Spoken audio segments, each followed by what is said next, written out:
Hi, John Taylor, investment banker, entrepreneur, and author of the upcoming book entitled Big Exit: The Business Owner's Guide to the Institutional Money Deal. So, I want to just spend a few minutes and just go through the first couple chapters of my upcoming book and, what I think you might find interesting. And basically, the premise of the book kind of delves into the fact that the way to achieve wealth in the United States, and I guess probably in the world for the most part, is through business ownership. I mean, that has been demonstrated time and time again. If you look at the Forbes 400, I mean, just going through the top 100 wealthiest people in the world: Bill Gates, Warren Buffett, Jeff Bezos, Mark Zuckerberg, Carlos Slim, Larry Ellison, Charles and David Koch, Michael Bloomberg. All these people acquired their wealth through business ownership over many decades in most cases, right? I mean, obviously in the case of Mark Zuckerberg, he's much younger than some of these others. But you can see just looking at the largest companies. I mean, this is how people really get wealthy is building a successful business or owning income producing assets. And then going on, if you look at just IRS income data, for example, looking at income by source for the top 400 earners in 2009, over 83% of their income of the top 400 earners in that year, income came from business ownership. So that was capital gains, partnership and corporate income, dividends.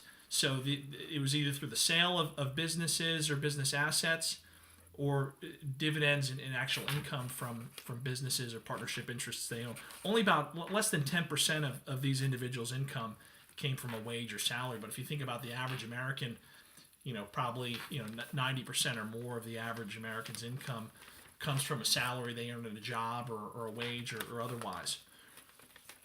So really, it's kind of flipping this mentality where in order to get really wealthy in the U.S., you have to own something that has value or some assets that produce income. Also, if you look at research by CEG Worldwide, 33% of the affluent, these are people they define as investable assets of $1 to $5 million, own a business. And then going on, the super affluent, which they define as 5 to 25 million in investable assets, and then the ultra affluent of 25 million or more, both 75% and 90% of these groups are business owners. So you can see the wealthier you are, the more likely you are to own a business.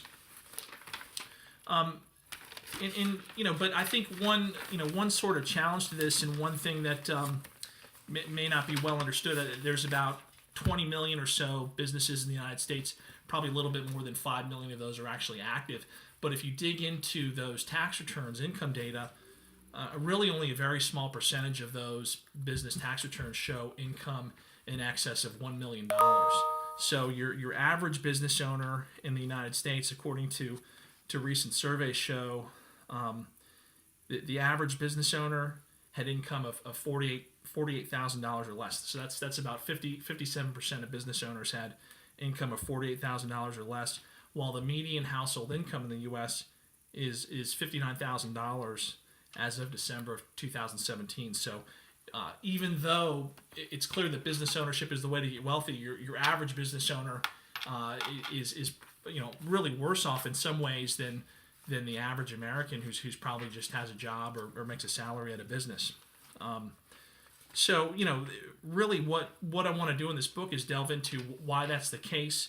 What does it take to become part of that 3% of business owners that really get to that high income level and ultimately are able to achieve what I call the institutional money deal, where you can attract capital from ultra wealthy investors and sell your company for very large dollars. So if you'd like to get an advanced copy of the book, you can reach out to me. It's John, just JON, at StantonParkLLC.com. Thank you very much.